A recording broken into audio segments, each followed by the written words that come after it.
Hello साथियों, जय हिंद। कैसे हैं आप लोग। देखिए, संविधान में जो 12 अनुसूचियां हैं वो 12 की 12 अनुसूचियां हम आज आपको एक ट्रिक से लर्न करवाएंगे।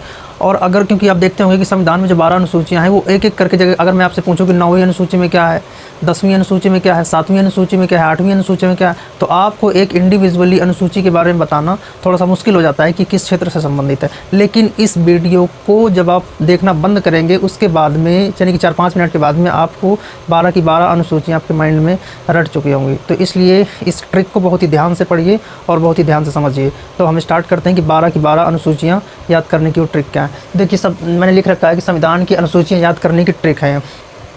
संविधान की पहली अनुसूची के बारे में बात करते हैं। देखिए, मूल संविधान में 8 अनुसूचियाँ थी, लेकिन संविधान संशोधन के तहत अब वर्तमान में 12 अनुसूचियाँ हो गई। ये आपको याद रखना है।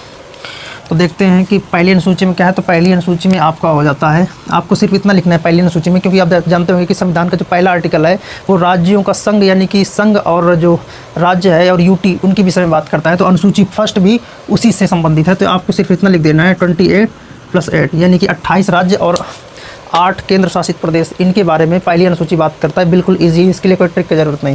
दूसरे की बात करते हैं तो दूसरी अनुसूची के लिए आपको लिख देना है दुबे जी। आपको क्या लिख देना है? दुबे जी, क्योंकि गाँवों में दुबे जी करके होते हैं। तो दू से आपका हो जाएगा दूसरा, दू से क्या हो जाएगा? दू से हो जाएगा दूसरा, और जो वे है इससे पकड़ना वे। तो वे से क्या हो जाएगा? वेतन। तो वे से आपको क्या रिलेट करना है? वेतन का। हालांकि वेतन वा से लिखा जाता है, लेकिन आपको रिलेट करना है कि दुबे जी, यानी कि दू से दूसरा और वे से वेतन। यानी कि दूसरी अनुसूची में वेतन, महत्वपूर्ण वेतन के बारे में बताया गया है, जैसे कि राष्ट्रपति के वेतन, प्रधानमंत्री के वेतन, सीजीआई के वेतन। तो महत्वपूर्ण जो पोस्ट है उनकी वेतन और भत्ते के बारे में दूसरी अनुसूची में बताया गया है। तीसरे की बात करते हैं। तो तीसरे को कुछ नहीं करना, सिंपल लिख देना तीसरा। क्या लिख देना? तीसरा। तो ती से हो जाएगा आपको वही 3, यानी कि तीसरी अनुसूची, और सा से हो जाएगा शपथ। सा से क्या हो जाएगा? शपथ। यानी कि जो इम्पोर्टेंट पोस्ट है, चाहे वो, जैसे कि आप देखते होंगे कि जो राष्ट्रपति है उसको शपथ कौन दिलवाता है? सीजीआई शपथ दिलवाता है। राज्यपाल है उसको शपथ कौन दिलवाता है? तो आपका राष्ट्रपति दिलवाता है। चीफ मिनिस्टर है उसको शपथ कौन दिलवाता है? तो गवर्नर शपथ दिलवाता है। तो महत्वपूर्ण शपथ के बारे में, पोस्ट के शपथ के बारे में बताया गया है। तीसरी अनुसूची में शपथ है। चौथी अनुसूची की बात करते हैं। तो चौथी अनुसूची में, जैसे कि आप जानते होंगे कि जो चौरी चौरा आपको एक घटना हुई थी 4 फरवरी 1922 को गोरखपुर, उत्तर प्रदेश में। तो आप ये जानते हो कि आपको ये डेट याद रखना है, क्योंकि ये डेट बहुत इंपॉर्टेंट है आधुनिक भारत के इतिहास में। 4 फरवरी 1922 को चौरी चौरा हत्याकांड हुआ था। तो चौ से आपको याद रखना है 4, चौ से क्या याद रखना है? 4, और राज्य आ रहा है ना, चौ से 4 याद रखना है, और राज से क्या याद रखना है? राज्यसभा। जो चौथी अनुसूची है वो राज्यसभा के विषय में बात करती है। 5वीं अनुसूची के बारे में बात करते हैं। तो देखिए, 5वीं अनुसूची को आपको इस तरह लिख देना है, अनुसूची और अनुसूची 5 और अनुसूची 6। तो अनुसूची ऐसे ही बन रहा है। तो 5वीं अनुसूची में अनुसूचित जातियों के अधिकारों के बारे में बात की गई है। अनुसूचित जनजाति जो हैं उनके बारे में, उनके अधिकारों के बारे में बात की गई है। और अनुसूची 6 में भी अनुसूचित जनजातियों के, तो अनुसूची 5 में अनुसूचित जनजातियों के बारे में बात की गई है। अनुसूची 6 में भी अनुसूचित जनजातियों के बारे में बात की गई है। लेकिन फ़र्क सिर्फ इतना है कि जो अनुसूची 5 है वो पूरे इंडिया में जो अनुसूचित जनजातियां हैं तो उनके बारे में बात की गई। अनुसूची 5 में पूरे इंडिया के बारे में बात की गई। क्या की गई है? अनुसूची 5 में पूरे इंडिया के बारे में बात की गई है। जो अनुसूची 6 है उसमें सिर्फ 4 राज्यों के जो अनुसूचित जाति के लोग हैं, सिर्फ 4 राज्यों के अनुसूचित जाति के लोगों के अधिकारों के बारे में बात की गई है। और 4 राज्य कौन कौन से हैं? तो 4 राज्य, ये पहला हो जाएगा आपका असम, दूसरा है मिजोरम, तीसरा है त्रिपुरा, और चौथा है मेघालय। तो जो अनुसूची 5 में है इसमें भी अनुसूचित जातियों के अधिकारों के बारे में बात की गई है। अनुसूची 6 में भी अनुसूचित जनजातियों के राइट्स के बारे में बात की गई है। लेकिन अनुसूची 6 में बाउंडेशन है, इसमें सिर्फ 4 राज्यों को शामिल किया गया है, असम, मिजोरम, त्रिपुरा, मेघालय। और अनुसूची 5 में पूरे इंडिया के बारे में बात करता है। 7वीं अनुसूची के बारे में बात करते हैं। तो 7वीं अनुसूची को आपको इस तरह से लिख देना है, सासू। क्या लिख देना है? सासू। तो सासू से आपको याद रखना है कि सा से हो जाएगा 7वीं अनुसूची, सा से क्या हो जाएगा? 7वीं, और सू से क्या हो जाएगा? सूची। सू से क्या हो जाएगा? सूची। सूची का मतलब यहाँ पर ये है कि आप जानते होंगे कि 3 सूचियाँ होती हैं, संघ सूची, राज्य सूची और समवर्ती सूची।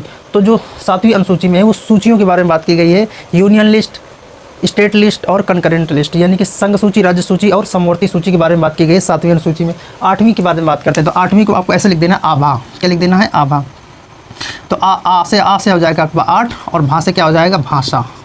भा से क्या हो जाएगा भाषा, यानी कि अनुसूची 8 में आपको भाषाओं के बारे में बात की गई है।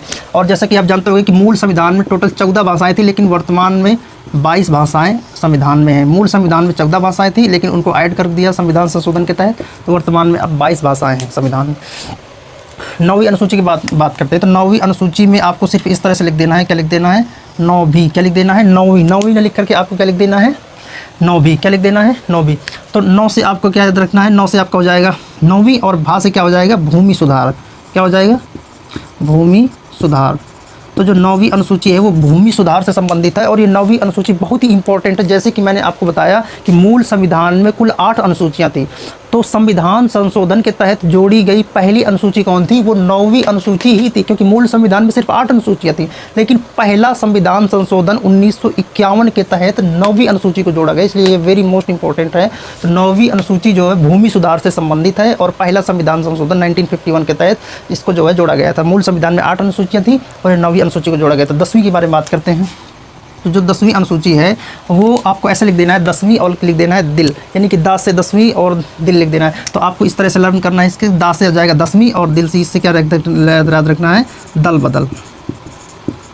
तो जो 10वीं अनुसूची है वो दल बदल से संबंधित, जैसे कि आप देखते होंगे पॉलिटिशियन इस पार्टी से निकल के उस पार्टी में, उस पार्टी से निकल के इस पार्टी में, तो इसको ख़त्म करने के लिए एंटी डिफेक्शन लॉ, यानी कि दल बदल को ख़त्म करने के लिए ये 10वीं अनुसूची को ऐड करवाया गया था। और ये 52nd कॉन्स्टिट्यूशन अमेंडमेंट 1985 में करवाया गया था। ये याद रखना है कि 52nd कॉन्स्टिट्यूशन अमेंडमेंट 1985 को 10वीं अनुसूची जुड़वाई गई, जो दल बदल से संबंधित है।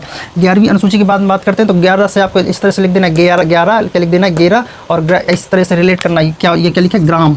तो ग्राम और गेरा कुछ रिलेट हो रहा है कि नहीं हो रहा। तो इससे 11वीं अनुसूची किससे संबंधित है, ग्राम पंचायत से। 11वीं अनुसूची किससे संबंधित है, ग्राम पंचायत से। इसके बाद में 12वीं अनुसूची के बारे में बात करते हैं। तो 12वीं अनुसूची का लिख देना आपको इस तरह से बार नगर, यानी कि बा से आपका हो जाएगा 12वीं अनुसूची, और ये नगर पंचायत से संबंधित है। किससे संबंधित है, नगर पंचायत, नगर निगम, इस तरीके से, यानी कि ग्रामीणों से रिलेटेड कौन है 11वीं अनुसूची, और नगर यानी कि शहरी विकास से संबंधित कौन है 12वीं अनुसूची। तो देखिए इस तरह से मैंने आपको 12वीं अनुसूची को बिल्कुल ईजिली लर्न करवा दिया, और ये हमेशा माइंड में रखिए कि एक बार आपको दोबारा से चीज़ों को रिवाइज करना है, फिर देखना 12 की 12 अनुसूचियाँ आपके माइंड में बिल्कुल छप चुकी होंगी। तो वीडियो कैसी लगी जरूर बताइएगा, लाइक कमेंट सब्सक्राइब जरूर कीजिए। जय हिंद।